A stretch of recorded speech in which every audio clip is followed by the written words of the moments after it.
মামু, একটা সাইকেল প্রতি কত দেই সপ্তাহে?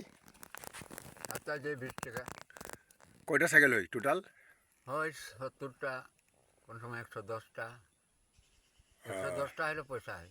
আর হয়তো শনিবার দিছে না পয়সা। সবাই সবাই পয়সা দেয়নি ঠিক মতো ক্লিয়ার? ওই যা কামলা আছে না, যতজন আইলো দিছিল না, দিল 40 টাকার সময় মাত্র। এখন কামলা এখন আইলে এখন কিটা ভাত খাইতেছো? কি তরকারি? কোলাপুর। ও আচ্ছা, ঠিক আছে। আর ঠিক মতো পয়সা দিলে তো সপ্তাহে চিন্তা আসেন না।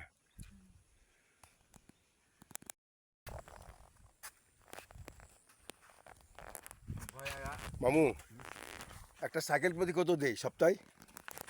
সপ্তাহে যে 20 টাকা কয়টা সাইকেল হয় টোটাল? হয়, 70টা, কোন সময় 110টা। 110টা হলে পয়সা হয়। আর হয়তো শনিবার দিছে না পয়সা। সবাই সবাই পয়সা দেয়নি ঠিক মতো ক্লিয়ার? ওই যা কামলা আছে না, যতজন আইলো দিছিল না, দিল 40 টাকার সময় মাত্র। এখন কামলা এখন আইলে এখন কিটা ভাত খাইতেছো? কি তরকারি? কোলাপুর। ও আচ্ছা, ঠিক আছে। আর ঠিক মতো পয়সা দিলে তো সপ্তাহে চিন্তা আসেন না।